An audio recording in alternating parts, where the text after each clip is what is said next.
Азаматтық құқықтық қатынастар өмірдің әртүрлі саласын қамтиды. Оны мына облысымыздағы қаралып жатқан даулы істерден жақсы білесіздер. Түрлі экономикалық, еңбек құқықтық қатынастардан пайда болған істер, қарыз ақша өндіру, банктік істер, жер және тұрғын үйден туындаған даулар және кәмелетке толмағандардың ісі жөніндегі сотта қаралатын бала даулары. Бүгінгі күні соттар әрбір істі заңдылық пен әділеттілік тұрғысынан қарап, зерттеп, өздерінің құқықтық бағасын беріп отыр. Қазіргі әңгімеге арқау болып отырған мына бір өзім қатысқан азаматтық істер жөніндегі сот алқасында қаралған істерге қатысты ойымды айтқым келеді. Бұл істің мән-жайы бойынша талап қоюшы жеке кәсіпкерге 800 мың теңге ақша өндіруді және моральдық зиян өндіруді сұраған. Істің мән-жайы бойынша талап қоюшы өзінің Каспий қосымшасы арқылы 800 мың теңге несие алған. Талап қоюшы кісі бұл жаңағыдай ешқандай несие алмағаны туралы қайталап түсіндіріп, осы бойынша ішкі істер органына шағымданған. Мынау қазір енді онлайн арқылы осы телефон сатып алынған соң, ол жеке кәсіпкерден өзінің ақшасын қайтаруды сұрап отыр.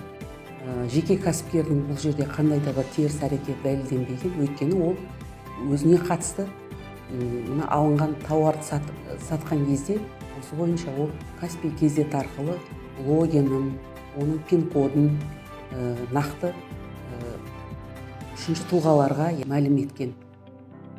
Талап қоюшының ақша сомасын өндіру туралы қарапайым істе жауапкер жағынан қатысушы өкіл заңгер негізгі өтініш хаты тек қарсы тараптың заңгер өкілінің өкілеттігін тексеру болды.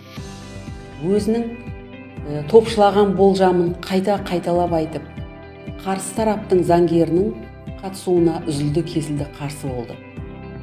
Осыған қатысты үзіліс жарияланып, оның заң палатасында тіркелгені, мерзімі 1 жылға берілгені туралы айтылғанда, өтініш хат беруші онымен мүлдем келіспейтінін, нақ осы мәселеге қатысты алқа судьяларына өлдей қарсылық беретінін айтып, бұл үшін де іс қарауы басқа уақытқа қалдырылды.